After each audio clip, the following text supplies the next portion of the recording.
اب مسلمان اس کوشش میں ہے کہ ہم غیروں کے اسباب سے کیسے فائدہ اٹھائیں.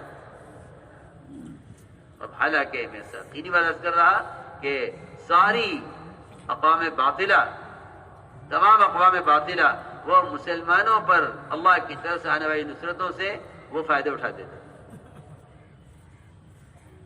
ابو بکر صدیق رضی اللہ تعالی عنہ سفر ہجرت میں جب دودھ کی تلاش میں نکلے کہ آپ کے لیے کہیں سے دودھ کا انتظام کروں، ایک مشرکہ عورت اپنا ریوڑ چراتی ہوئی ملی. اس سے فرمایا کہ ہمیں دودھ چاہیے. اس مشرکہ عورت نے کہا میرے ریوڑ میں کوئی بکری دودھ دینے کے قابل نہیں ہے، کوئی بکری آج تک گیابن نہیں ہوئی، سب چھوٹے بچیاں ہیں، چھوٹی بکریاں ہیں، ان میں دودھ کے قابل کوئی نہیں. فرمایا نہیں، دودھ تو اللہ دیں گے. اس لیے کہ جتنے بھی کائنات کے اسباب ہیں وہ کسی بھی شکل میں ہوں، وہ اللہ تعالی کی قدرت سے فائدہ اٹھانے کا سبب نہیں ہے. نہ ان میں قدرت ہے، نہ یہ قدرت سے فائدہ اٹھانے کے ذریعہ ہے. یہ تو اللہ تعالی کی صرف اللہ کے تعارف کے لیے ہے. یہ تو اللہ کے تعارف کے لیے ہے کہ ہم خون اور گوبر کے درمیان سے دودھ نکالتے ہیں. یہ ہمارا تعارف ہے، بس ہمیں پہچانو. یہ ذریعہ نہیں ہے. مشرک عورت کا یہ کہنا تھا کہ میرے ریوڑ میں کوئی دودھ دینے والی بکری نہیں ہے.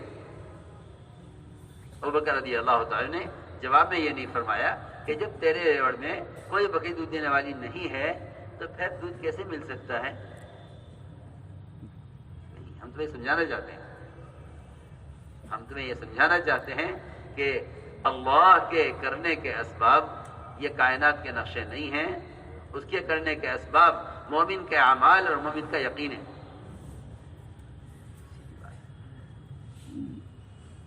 فرمایا بکری لاؤ نا، تم دودھ تو اللہ دیں گے. یہ مانتا نہیں. میں کہتی ہوں کہ میرے ریوڑ میں کوئی بکری نہیں ہے دودھ دینے کے قابل، یہ کہتا ہے نہیں دودھ اللہ دیں گے. دیکھو تو صحیح، ایک دودھ کی ضرورت کی بنیاد پر ایک مشرکہ کو براہ راست اللہ کا تعارف کرا رہے ہیں. سنو، ہم تو ہر ایک دوسرے سے کہہ رہے ہیں کہ نہیں تمہارا مسئلہ اسی طرح حل ہوگا. حضرت فرماتے تھے جب مسلمان اعمال سے ہٹ جاتا ہے تو پھر جن کے ہاتھوں میں اسباب دیکھتا ہے ان کا غلام بن کر چلتا ہے. سیدھی بات ہے، ان کو غلام بن کر چلتا ہے. یہ کہ اسباب، بلکہ ایک صحابی کا قول ہے، خود فرماتے ہیں کہ اگر مسلمان نے آخرت کو ہٹا کر دنیا کو سامنے رکھ کر قدم اٹھایا، اگر مسلمان نے آخرت سے ہٹ کر دنیا کو سامنے رکھ کر قدم اٹھایا تو پھر یہ اسباب والوں کے غلام بن کر رہیں گے. یہ صحابی خود فرماتے ہیں، وہ جانتے تھے. تو میں نے عرض کیا کہ ابوبکر رضی اللہ تعالیٰ عنہ نے اس مشرکہ عورت سے کہا جا اپنے گھر سے کوئی بڑا پیالہ لے آؤ، بڑا برتن، جو تمہارے گھر میں بڑے سے بڑا برتن ہو وہ لے آؤ. حالانکہ آپ جانتے ہیں بکری کے دودھ کی مقدار کیا ہوتی ہے. تمام دودھ دینے والے جانوروں میں سب سے کم مقدار بکری کے دودھ کی ہے. جاؤ برتن لے آؤ. وہ ایک پیالہ لے آئی. ابوبکر رضی اللہ تعالیٰ عنہ نے ایسی بکری کا دودھ نکالا جو بکری ابھی تک گیابن نہیں ہوئی تھی. خود بھی پیا، اس کو بھی دیا. تو ایک مثال دی ہے بس. ایسے بے شمار واقعات ہیں جس میں صحابہ کرام پر کے لیے انفرادی اجتماعی نصرتیں وہ غیروں کی راحت کا سبب بنی ہے. اس لیے میں آج کہہ رہا تھا کہ مسلمان کسی کا احسان مند نہیں ہے. مسلمان تو خود محسن ہے. سب سے بڑے محسن انسانیت محمد صلی اللہ علیہ وسلم ہیں.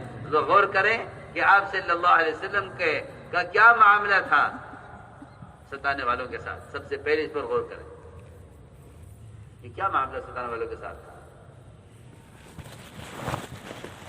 حضور اکرم صلی اللہ علیہ وسلم نے اسلام کا تعارف کیسے کرایا؟ کیا معاملہ تھا آپ کا غیروں کے ساتھ؟ ہم اپنوں کے لیے سخاوت اور اپنوں پر احسان کر کے سمجھتے ہیں کہ ہم نے احسان کا حق ادا کر دیا ہے. حالانکہ احسان کا سب سے اعلیٰ درجہ یہی ہے، احسان کا سب سے اعلیٰ درجہ یہی ہے کہ ستانے والوں پر احسان کر کے بتلایا جائے کہ ہم کیا چاہتے ہیں، ہم آپ سے کیا چاہتے ہیں.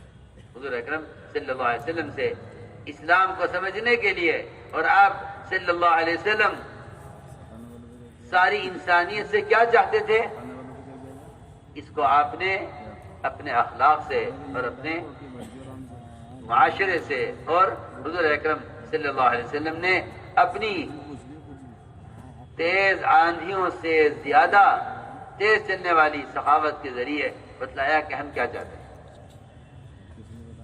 جب ستانے والوں کا احسان کیا جاتا تھا تو وہ سمجھتے تھے کہ مسلمان آخر چاہتے کیا ہے.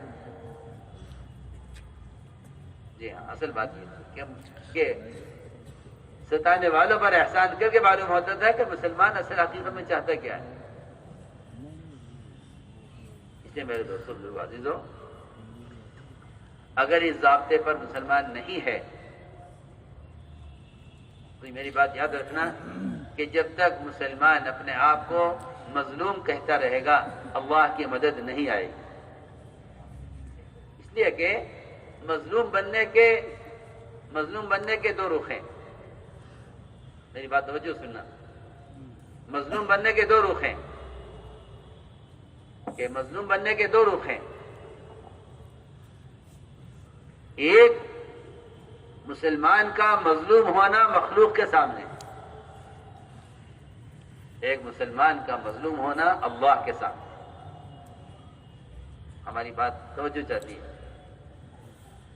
مظلوم ہونے کے دو رخ ہیں. آپ مظلوم ہیں، پہلے یہ دیکھ لیجئے کہ لوگوں کے نزدیک مظلوم ہے یا اللہ کے یہاں مظلوم ہے. اگر اللہ کے یہاں مظلوم ہے پھر تو آپ بندوں کے سامنے آپ مظلوم ہیں، اور اگر آپ اللہ کے یہاں مظلوم نہیں ہیں تو آپ اللہ کے مخلوق کے یہاں مظلوم نہیں ہو سکتے. توجہ سے بات سننا. وہاں کہتے ہیں ہم مظلوم ہیں کہ ہاں، سب سے پہلا سوال یہ ہے کہ کیا اللہ کا کوئی حکم تو نہیں توڑا ہے کہ اگر اللہ کے یہاں ظالم ہے تو پھر مخلوق کے یہاں مظلوم نہیں ہو سکتا. اگر اللہ کے یہاں ظالم ہے تو مخلوق کے سامنے مظلوم نہیں ہو سکتا. اگر اللہ کے یہاں ظالم ہے تو پھر جو حالات ہیں یہ صرف اس لیے ہیں کہ اس نے اللہ کے احکام کو توڑ کر ظلم کیا ہے. اللہ کے احکام کو توڑ کر ظلم کیا ہے. وَمَا ظَلَمْنَاهُمْ وَلَٰكِنْ كَانُوا هُمُ الظَّالِمِينَ. ظلم ہم نہیں کرتے. ان اللہ لا یظلم مثقال ذرہ. اللہ ذرہ برابر کسی پر ظلم نہیں کرتے. بات تو ساری یہاں سے بگڑی ہے کہ اگر مسلمان یہ کہتا رہے کہ ہم مظلوم ہیں تو اللہ کی مدد نہیں آئے گی. ہاں، جس دن مسلمان یہ کہہ دے کہ میں ظالم ہوں، میں یقین سے کہتا ہوں اسی دن اللہ کی مدد آ جائے گی. جس مسلمان یہ کہے کہ میں ظالم ہوں. ابو بکر صدیق رضی اللہ تعالیٰ عنہ کی نماز جو سب سے زیادہ مشابہ ہے آپ صلی اللہ علیہ وسلم کی نماز کے، فرمایا ابو بکر اس نماز کے اختتام پر کہا کرو ظلمت نفسی ظلما کثیر. یہ نہیں کہا کہ آخر میں کہا کرو میں نے بہت اچھی عبادت کی ہے، میں نے بڑا اچھا کام کیا ہے. ہمارا تو حال یہ ہے اول کچھ کرتے نہیں، اگر کچھ ہو جاتا ہے تو جب تک لوگوں کو بتلانا دے کہ ہم نے کیا کیا ہے، ہمیں ہمارے اپنے عمل کی تکان اترتی نہیں جب تک ہم اپنے عمل پر تعریف، اپنے عمل پر